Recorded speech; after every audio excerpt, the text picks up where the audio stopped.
and welcome to the Your Success Personally podcast with your host, yours truly, Vanessa G, where we talk about success as defined by you.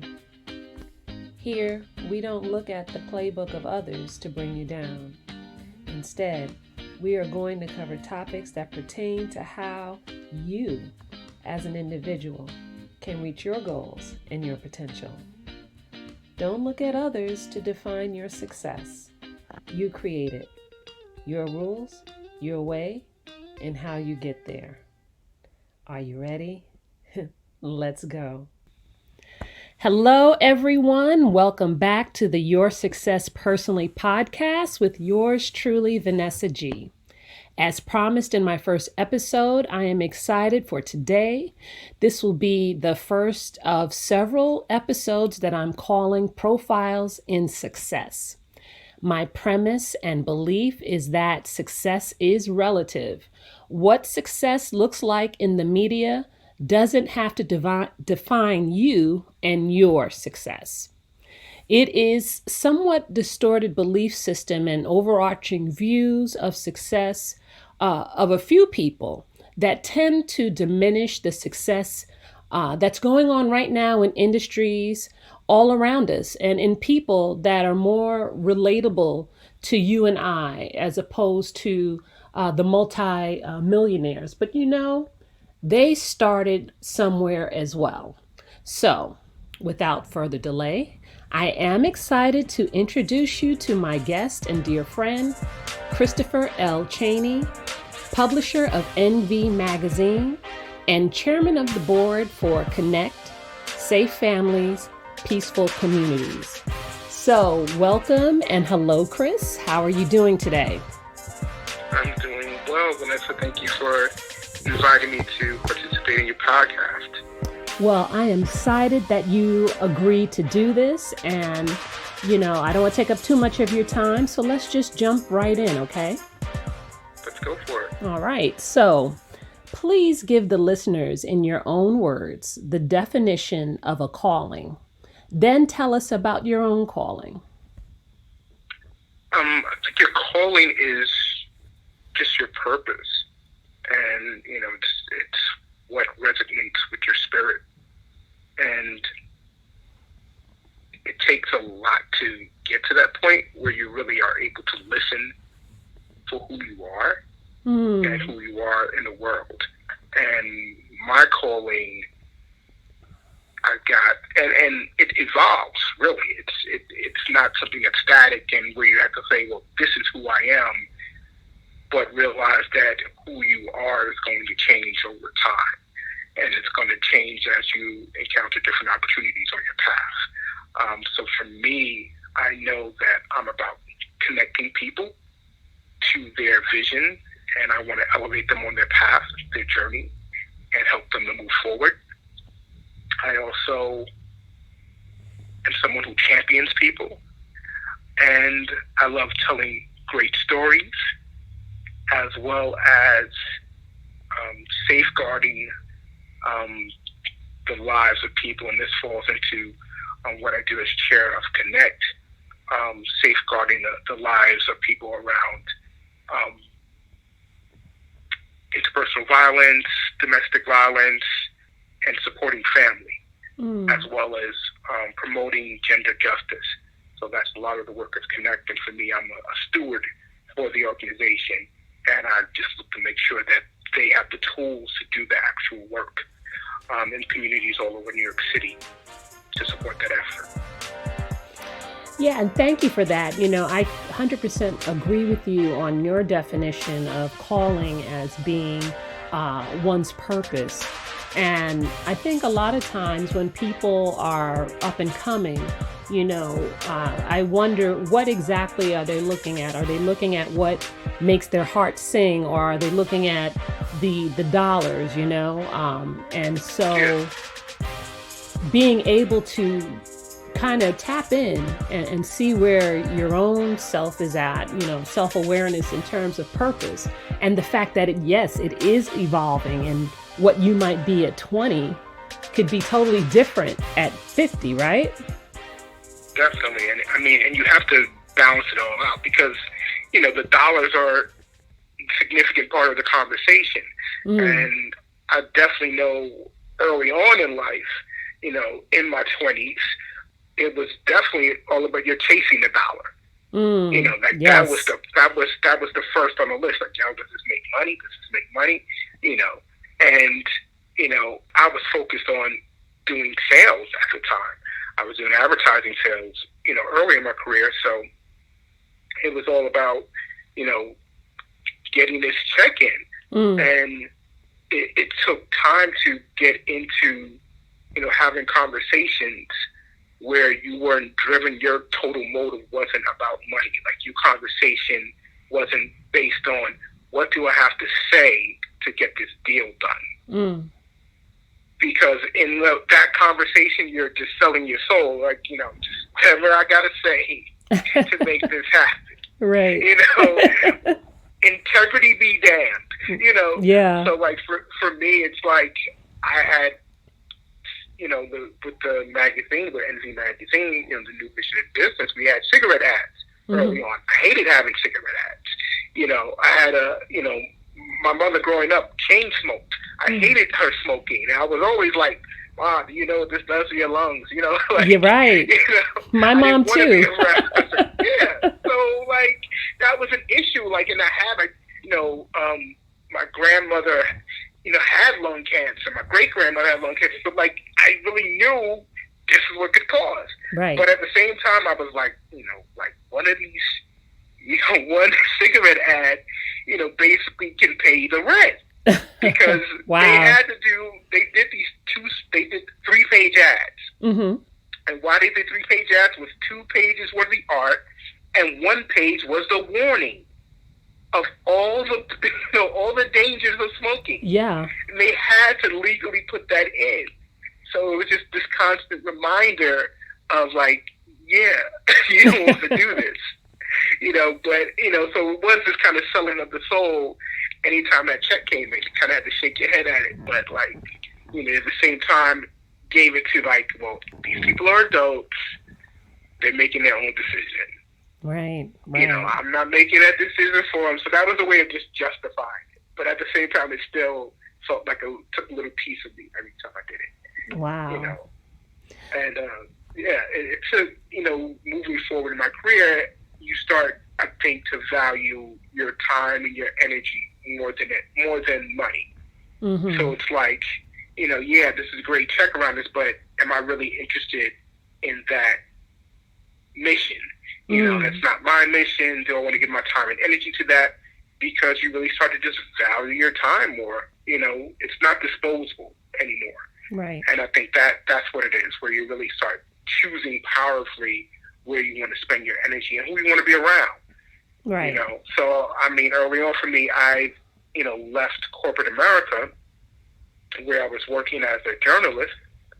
And, ironically, it was the impetus to leave was and this, definitely ages me, and okay. I'm sure your audience will get it. But it was the OJ trial. Ah, yes. And I remember it was lunchtime.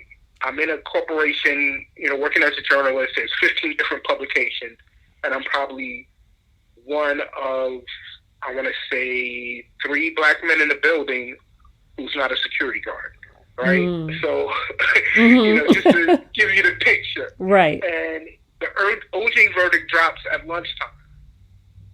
And, people are upset. Yeah. Like, the majority of people who were there did not look like me, were really upset. And I was like, and these are liberal-minded people. This is in New York, right? And I was like, wait, before the verdict, you were like, he's not guilty. He's not gonna, he's not gonna get convicted. Why are you upset? And the response was like, well, I didn't think they really were gonna do it. So that was like, okay, I just need to be around my folk. So I started to focus on black media after that. I was looking for opportunities in black media. So just as an example of, like, where you get moved to on the course of, like, finding, kind of like where I belong and where I want to give my energy to. Okay. So since you did bring that up, First, tell us about how and who taught you about success, and give us a little bit about your success story. I would say I've definitely received different definitions and messages along the way. Like from my parents early on, it was about do your work, get good grades. Like that was success. And definitely, like I was a great student in elementary and junior high, and even at times during high school. I think there's always like a rebellious period where you push back. Right.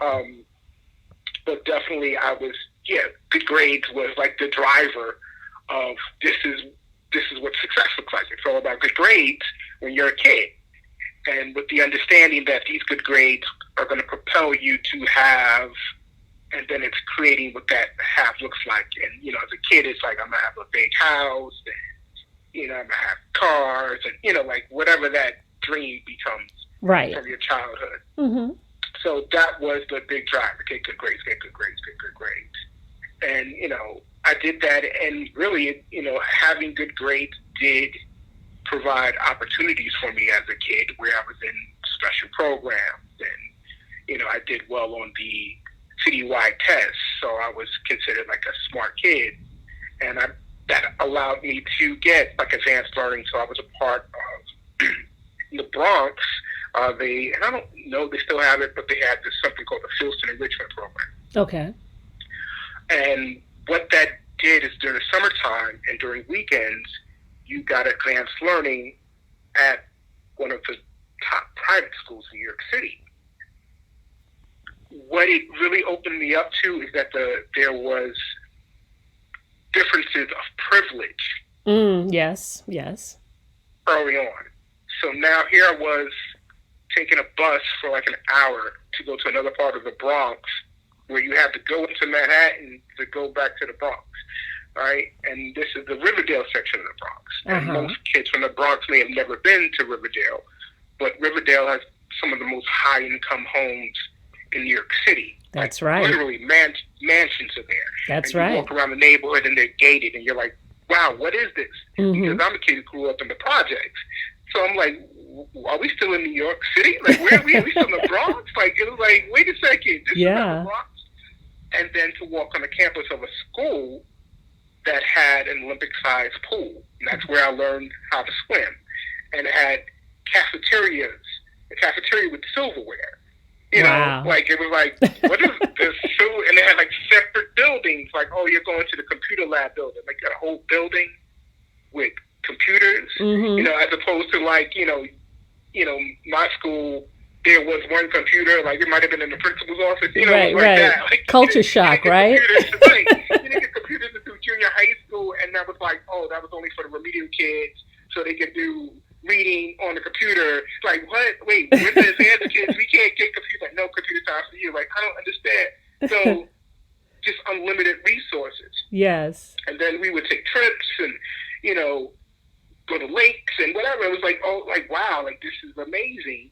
But it was like this other opportunity and other world that I was exposed to. And then from that, I actually in high school was in the Better Chance program.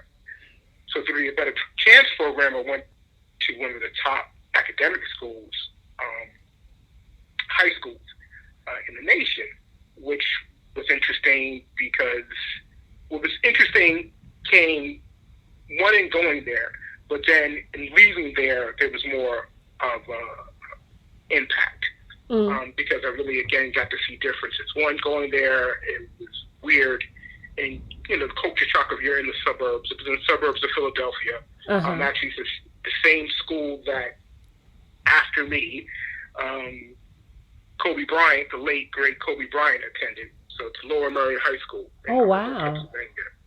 Okay. So school definitely pushed me and tested me as far as academically. Being the only black kid in the class numerous times was also like a culture shock. Even though it was funny to me because we lived in a black community, so basically it was an away school, of course, because I'm from the Bronx, and now I'm going away to school in high school, and it's like 10 brown boys living together, which is stories beyond stories and lots of fun.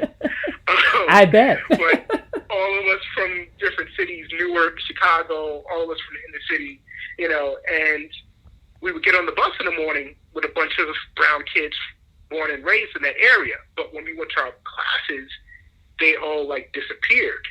And I was like, where are all these kids I was on the bus with? Right. And it just seemed like the kids who were from that area were not on par academically with the white kids in the school, which just always puzzled me. Wow. But it was another lesson for me as far as success, because I was on par, if not better, than white kids. And growing up in a black neighborhood, there was always this conversation, being better than them, 10 times better, and this competition. And going like head to head kind of removed this issue of like white people are better, but like this kind of racial conversation that some kids grow up with, right, where we're not as good as them, and they have and even if they had, really, even if they may have had other opportunities and economically their families are definitely well off in comparison, just you can compete intellectually. So that was a big lesson as far as success for me. And also during that time, to kind of the program, the ABC program, set it up where there were people in the community that would give you the feeling of home. So they would you would have like what they call like house mothers or house parents.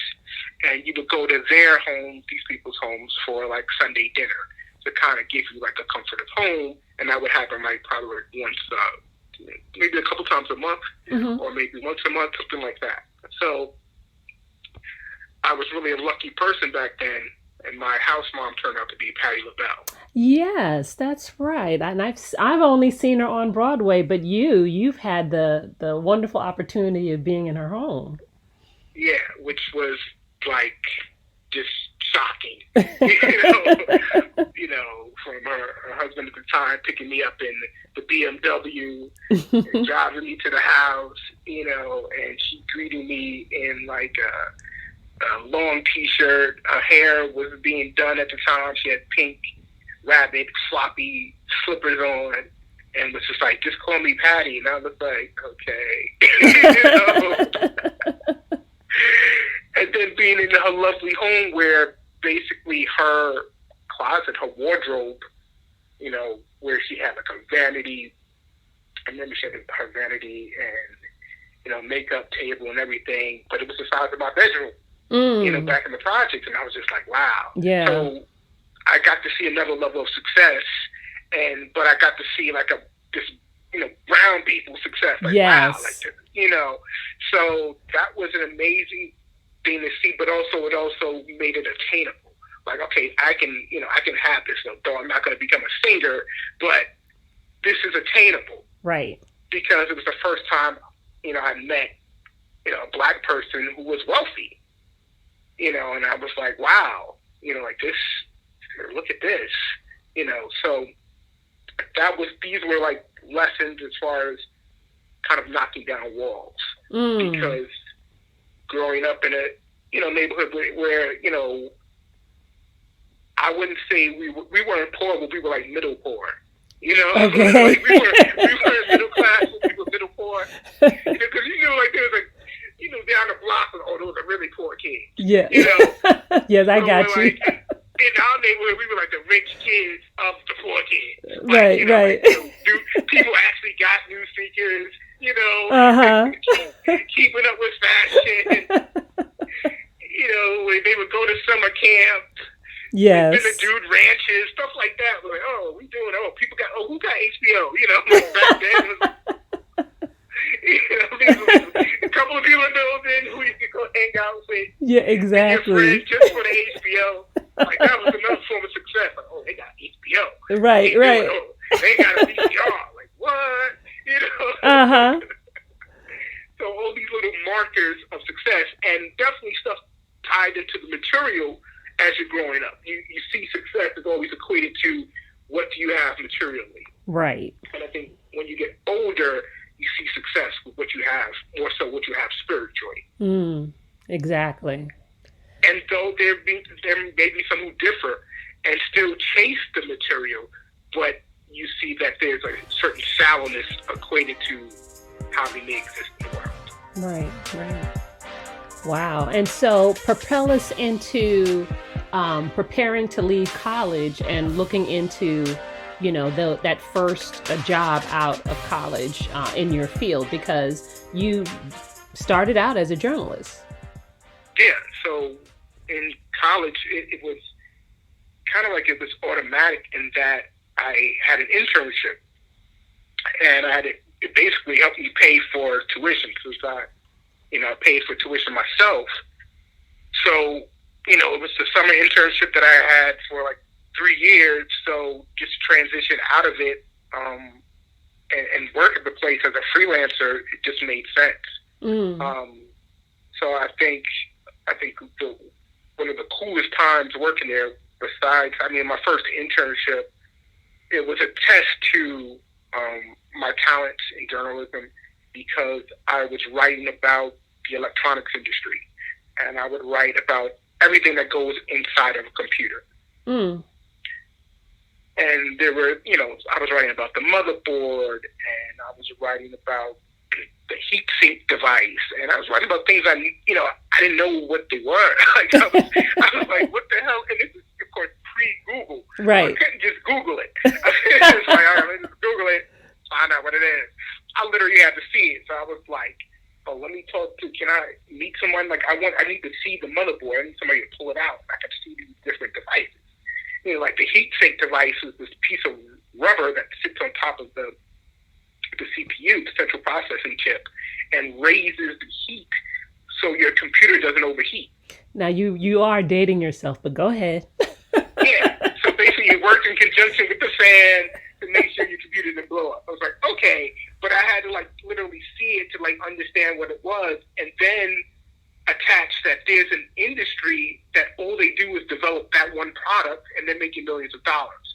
So it was eye-opening and wow, there's someone successfully just doing this and they're making millions. They don't even make the whole computer. They just make this one part. It kind of blows your mind. Wow, okay. So I'm writing about this entire industry that I'm learning on the job. And I remember I had one article that I did, and this is while I was in my first internship, which was 8 weeks long. During that 8 weeks, I wrote 8 articles for this weekly publication. So I was cranking out stories and learning as I went about the electronics industry. So I remember one night I ended up staying late because I needed to interview someone, and he was in Korea. So I was there I was staying hoping that I could reach this guy for a 10 o'clock interview, and that he spoke English. I wasn't sure. I hope he speaks English. Right. We gonna see. And it was a cold call. I didn't whatever. I was I just I got to wait till this time until they'll be available, and I'm just gonna try to speak to the manager and interview him. I saw this product, and that ended up being my first front page story. I shared the byline with someone there. Wow. But that was a big deal, because here I am at the time, a sophomore in college, and I have a front page story in this weekly publication that reaches thousands nationally. So I was like, okay, it was kind of just this affirmed my path. I truly am a journalist. I can write about anything. I'm clear about that, because prior to that, all my writing clips were from the student newspaper, writing about sports or whatever activities were going on in school, from takeovers to whatever drama we had. Right. So that really tested me and allowed me to keep adding more polish as a journalist, but really just affirm my talent. And having confidence is 100% part of the game. It's just you have to be confident in yourself and your abilities, even if you're not sure how you're going to get something done. Being confident that you have the skills to figure it out. Yeah. And I think that was one of the major lessons for me with regards to success. So, I never went into a situation where I was like, I can't. And easily I could have said, I can't do this. I don't know anything about that. I don't know anything about that. There's no way I can do this. So that early on I've had it where it's like, no, can't is not in my vocabulary. Yeah, and I think, Chris, what you're saying about having that confidence probably speaks to a lot of our listeners, and even to me now, because as we do evolve in our lives and the areas where we may enter into, if we don't have the confidence to move forward, success, I doubt success will really be possible. Hey, this was fantastic. And you know what? There's more to come. Join us for part 2 of Profiles in Success in 2 weeks. We come out bi-weekly, so I hope you enjoyed this episode today. In 2 weeks, we'll have part 2 where Chris will share his insights about coping during the pandemic and what success may look like post-pandemic. Thanks for listening. So, we have come to the end of our time together today. I hope our discussion was helpful to you. I wish you positive vibes and encourage you to do you as you climb the ladder of success.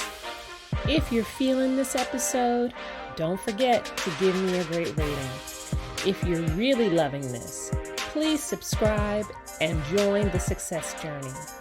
For more encouragement along the way, follow me on Instagram and Twitter at Your Success Personal. And remember, your success by your rules. Bye-bye.